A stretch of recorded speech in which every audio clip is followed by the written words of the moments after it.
Hi guys, we're back on the farm, and this week we're going to be doing a tool review of the wheel hoe. This is arguably one of the most important hand tools and probably one of the most impactful for your farm efficiency. Dad has purchased a lot of different wheel hoes and attachments over the 28 years farming. We're going to attempt to show the pros and cons of these different wheel hoes and help you make a wise decision if you're thinking about making this investment. So let's go ahead and get started, Dad. Where does your story with wheel hoes start? Well, my story starts about 30 years ago, actually, with the purchase of Elliot Coleman's The New Organic Grower. Mm-hmm. And he's got a whole section on wheel hoes and explaining why a small wheeled wheel hoe is more efficient than the big wheeled wheel hoes, which, have been around a while too. And so it was actually one of the first tools I purchased. In fact, this is the original. Yeah. I was thinking about this, and it's kind of funny. I feel like I have memories of the wheel hoe arriving and us assembling it, like on the porch of the cabin down by the creek. Like, I would have been just a few years, 3 or 4 years old. And I remember that being one of the very first tools. Yeah.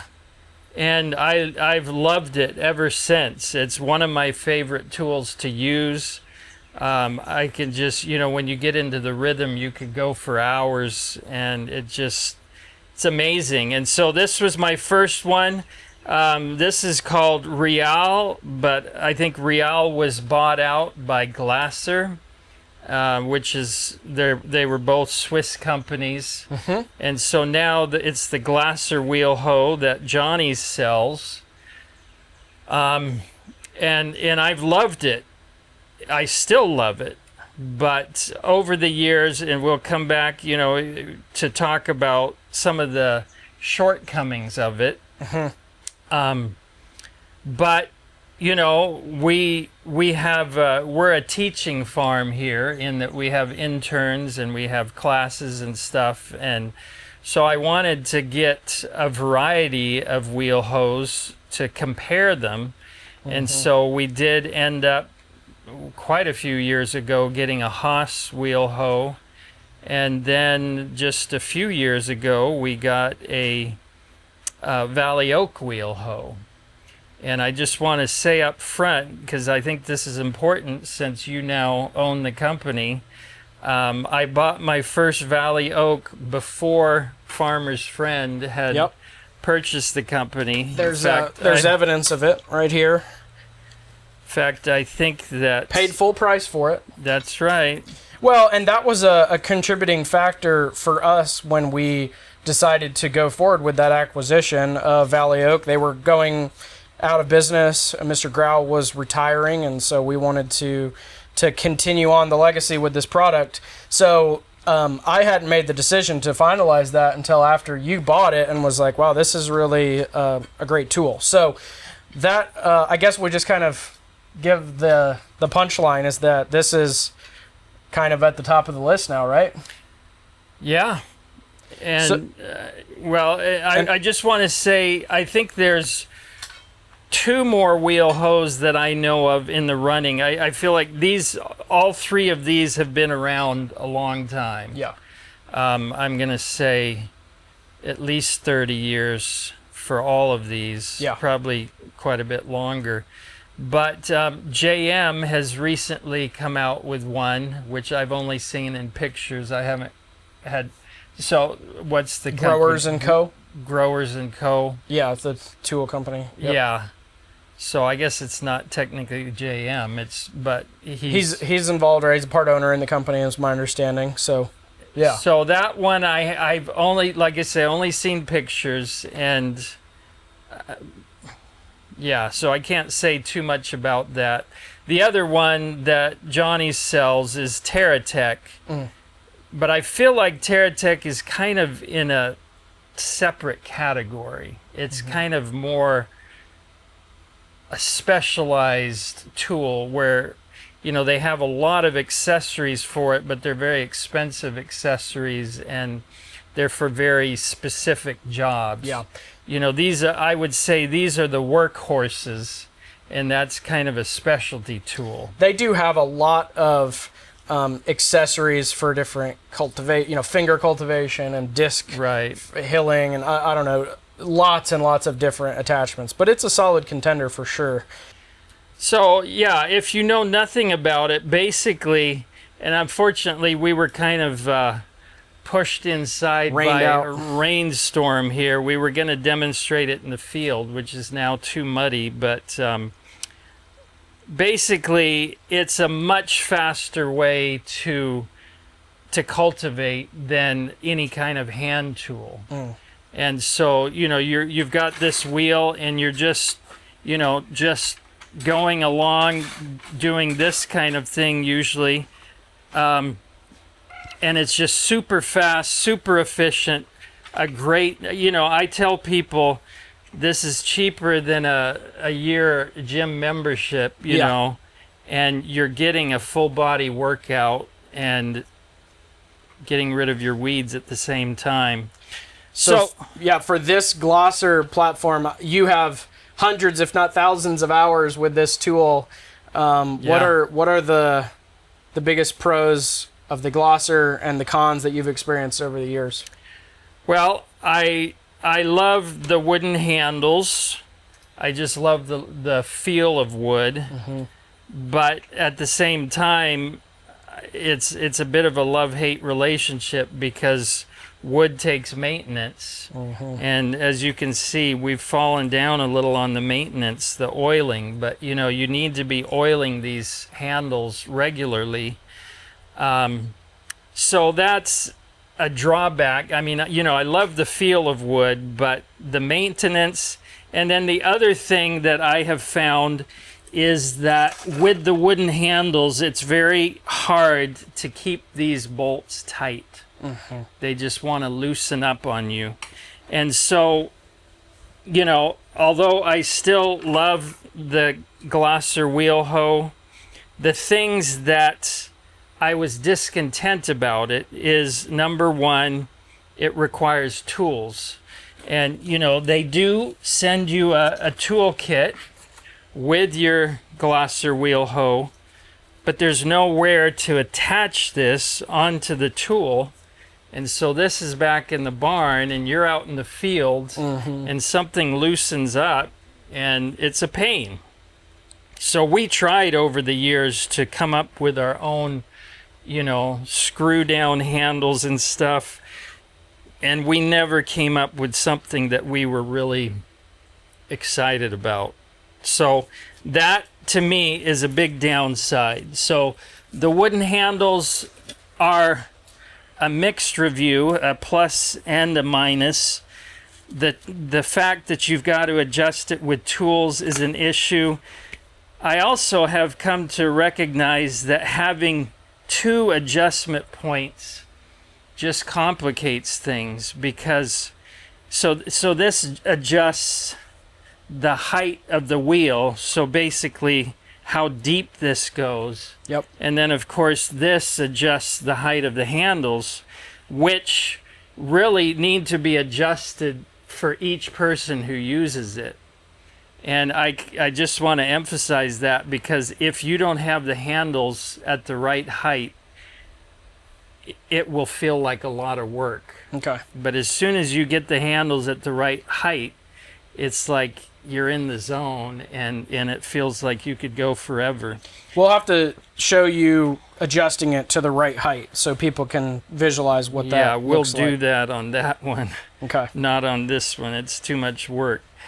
So by having two adjustment points, you spend a lot of time fiddling with it, trying to, okay, do I need the tire a little deeper, or do I need this? It's just, I've recognized with a number of tools over the years, the more adjustable it becomes, the harder it is to adjust it right.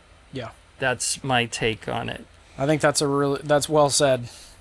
But another point that nobody's going to tell you probably, unless they've used it a lot, and that is that their tools, at least their wheel or their stirrup hose, are designed with this little, I forget what they call it in the catalog. Pivot block or something, like it's a little oscillating. Yeah. It's essentially what the stirrup hoe is attached to. So these blocks have bolts through the bottom, which will break at some point, but that's just a standard bolt. You can replace that easily.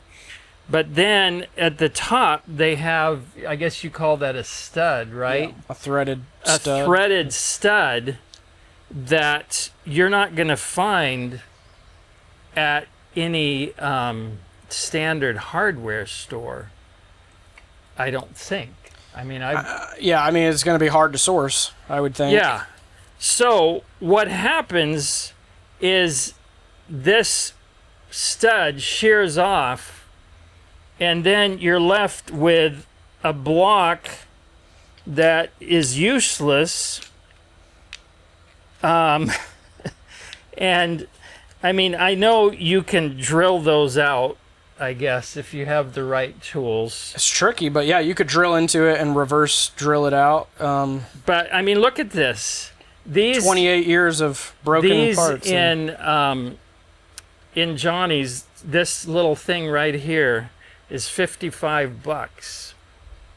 So, you start breaking these, and I've ended up scavenging off all my different size wheel or stirrup hose and stuff, but you end up with a bunch of broken blocks. Yeah. And so to me, that is a big deal. Yeah. And, like I say, nobody's going to tell you about that unless you've just had a lot of years of experience with it. Yeah. So and these things loosen up. You're putting a lot of pressure on them, and they'll get loose, and then it's like, oh, man, I got to run back and get a wrench to tighten it up. It's loose right now. Yeah. So before we move on from the glosser, let's just talk about attachments. So this here is the stirrup hoe blade, but they also have a cultivator attachment and I think a hiller and maybe a furrower and stuff like that. Yeah, they have one similar to this. Yeah. And those are great, but because of the fact that getting tools on and off is more time consuming and requires tools and stuff with this, do you use those other tools, or is this one primarily just the hoe? Not very much. Yeah. Because like you say, it's just a bit of a pain to change it out. I mean, I have used the furrower some. I think that's really all I've used. So this one with a dedicated blade assembly is great for cultivating pathways and undercutting, crops that you're cropping out or whatever, but not as easy to adjust to swap out tools, and does have a couple of weaknesses. It's interesting. You can see a weld here. I remember this one cracked. Yeah. The frame of it cracked across the middle, and it had to get rewelded. That was after 20 years or something. Yeah. So, and it's as good as new with the weld. It does come with a pneumatic tire, which, in this day and age, that seems like a bit of a pain in that, it goes flat. Yeah, you got to replace inner tubes. You got to find a pump to air it up. Okay. So that's my review of this. All right, we'll great set this tool one aside. That I love the feel of, but with some enough flaws that I wasn't totally satisfied with it. Yeah.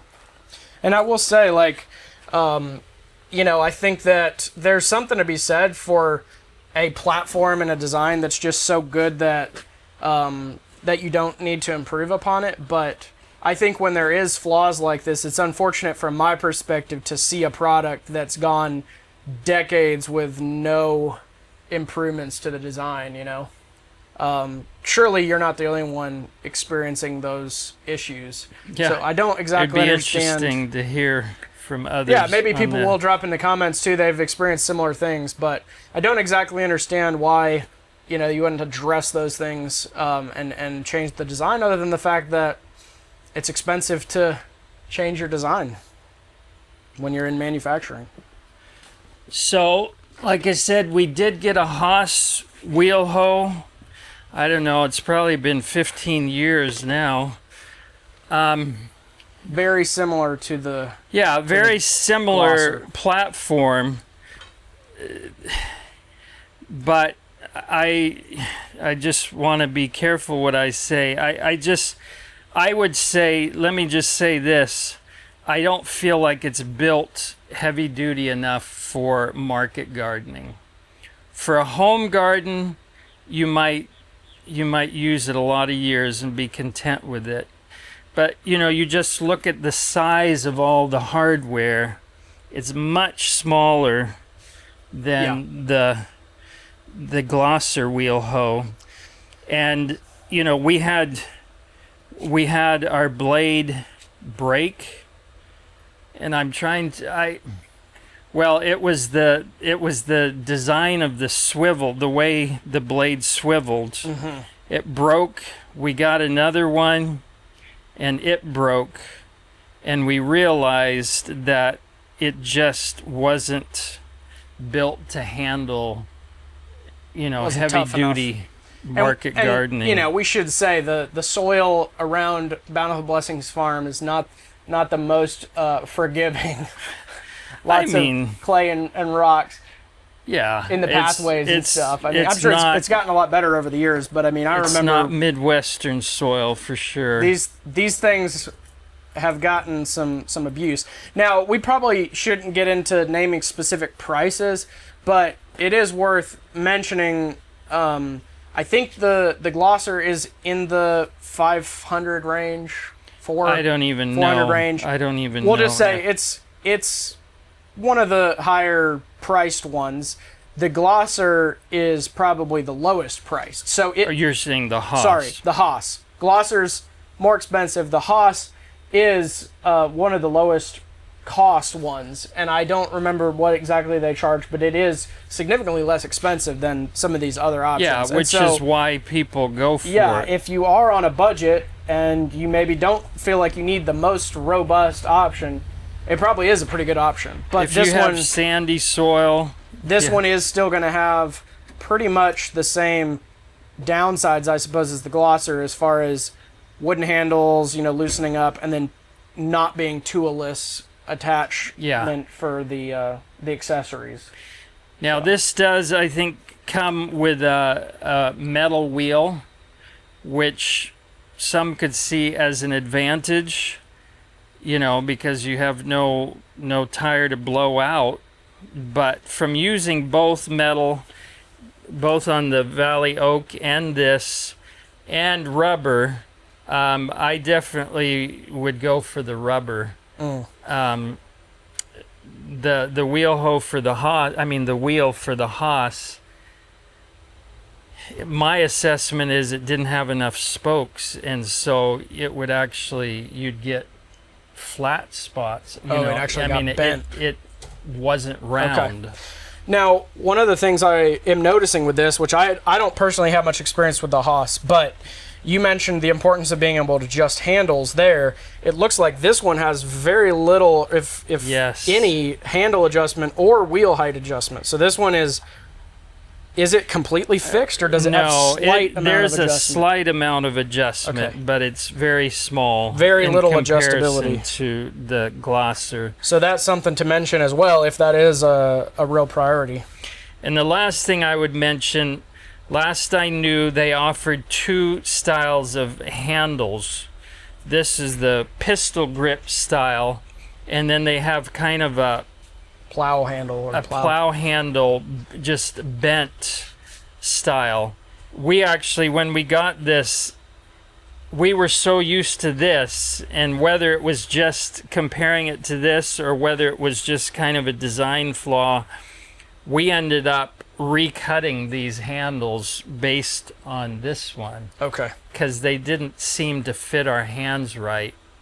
But the point is, it does have the pistol grip, which gives you more power as you're pushing this thing. Mm-hmm. I read a review of it from someplace, it's been a long time, that was talking about the plow handles, the fact that plow handles, those plow handles were designed for steering a plow being pulled by horses or something. So it's designed for steering, but not for pushing. Yeah, your hands end up kind of And in a so- position like this. that's Yeah, not- it's really, if you're going to go with the Haas, I would highly recommend this pistol grip handles versus the plow handles, because they're not ergonomically designed for pushing. So those are those.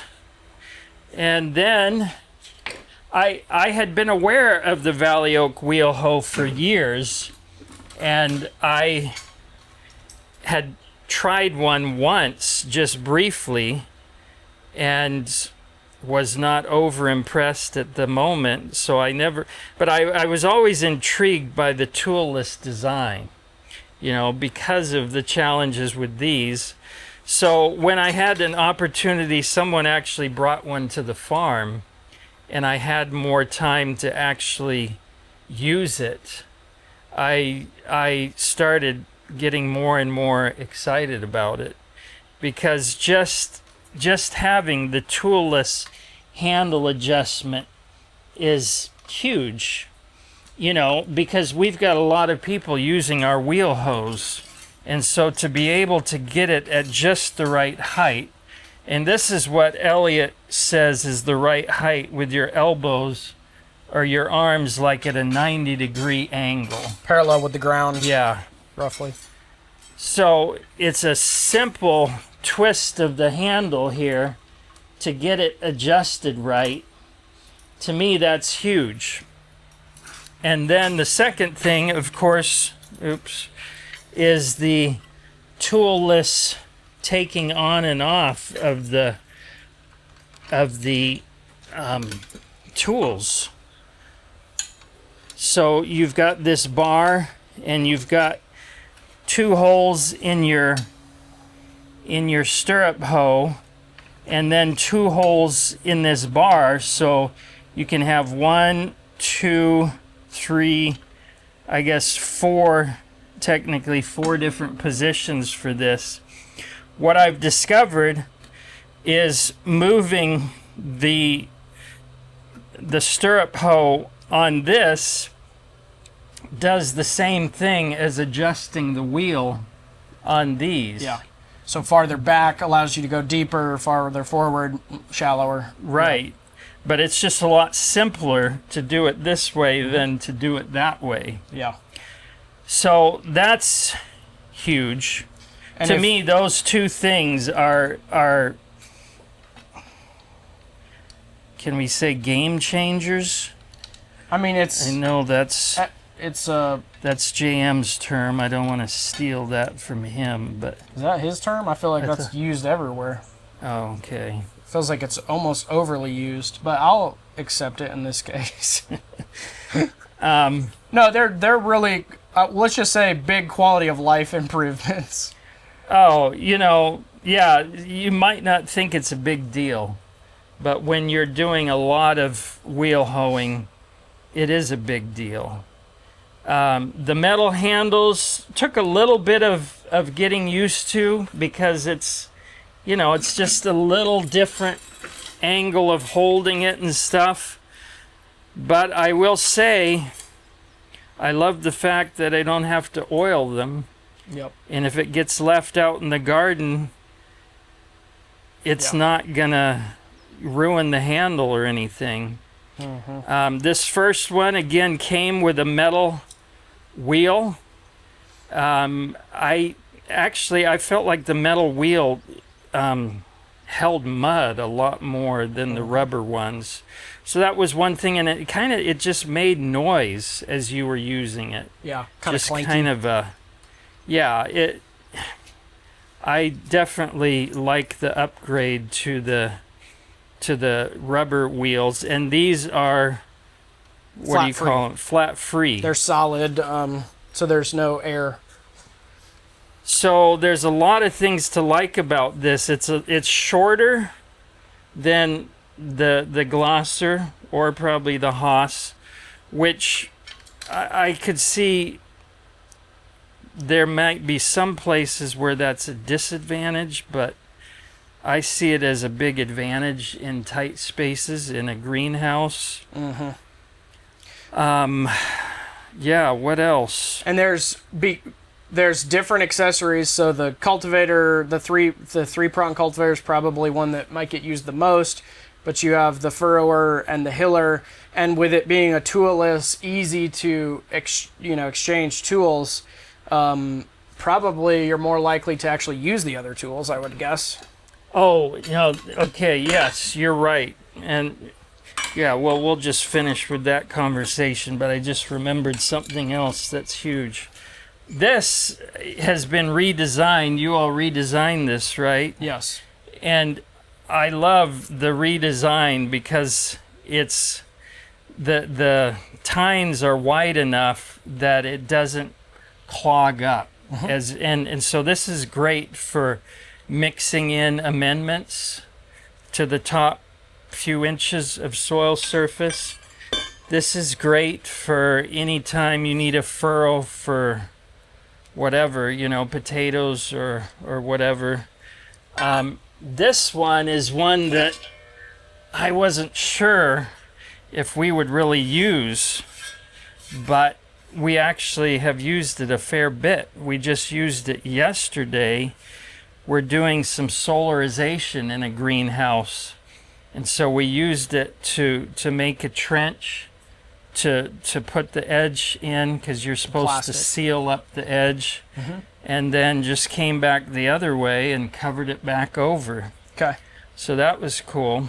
So if you're changing implements on this one, the easiest way to do that is just to flip it upside down, and you can rest the handles on the ground. You end up with a bit of a tripod effect, and then you can pull the tools on and off the toolbar. Now, you were going to make another comment about this? So this to me is huge. When I saw this is what really sold me. So as we showed on the Glaser one, the pivot system has those little blocks that end up breaking, and you're out $55 or whatever.